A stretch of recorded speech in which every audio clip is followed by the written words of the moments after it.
Upgrading the firmware of network devices improves their performance. Upgrades may provide enhanced security, new features, and bug fixes. As a best practice, it's recommended to back up the configuration of the switch before upgrading the firmware. In this episode of Cisco Tech Talk, I'll show you how to upgrade the firmware of Cisco Catalyst 1200 and 1300 switches. Next.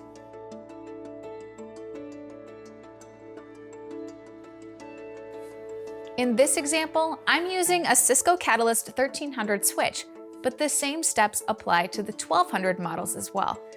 The current firmware can be viewed by navigating to Status and Statistics.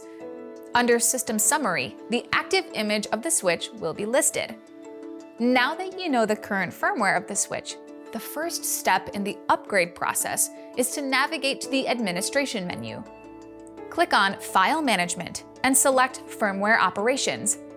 In this example, the active firmware version is showing as 4.1.0.62. To download the latest firmware of the switch, go to the website software.cisco.com.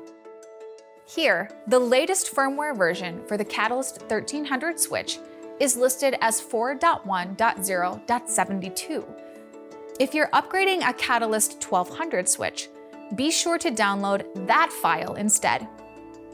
Click the Download button beside the correct firmware image.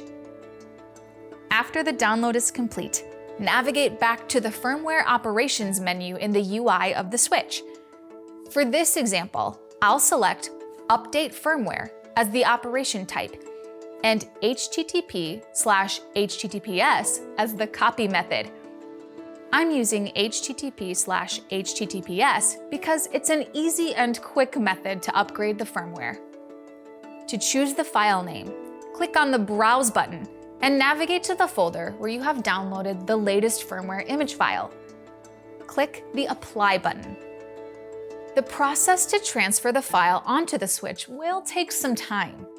Once the file gets uploaded, you will see a success notification on the screen, as well as a syslog message stating the same. At this point, it's important to reboot the switch. That puts the newly upgraded firmware into effect. To do that, navigate to Reboot in the main menu, select Immediate as the reboot option, and click the Reboot button at the top of the screen. Click OK to confirm the reboot process. When it completes, log back into the switch. Navigate to the Status and Statistics menu. Under System Summary, you can verify that the latest firmware version is listed as the active image. It's as quick and simple as that. Your switch is up to date with all the enhanced security, latest features, and bug fixes available. Be sure to check for updates again in the future. Thanks for watching. I'll see you next time.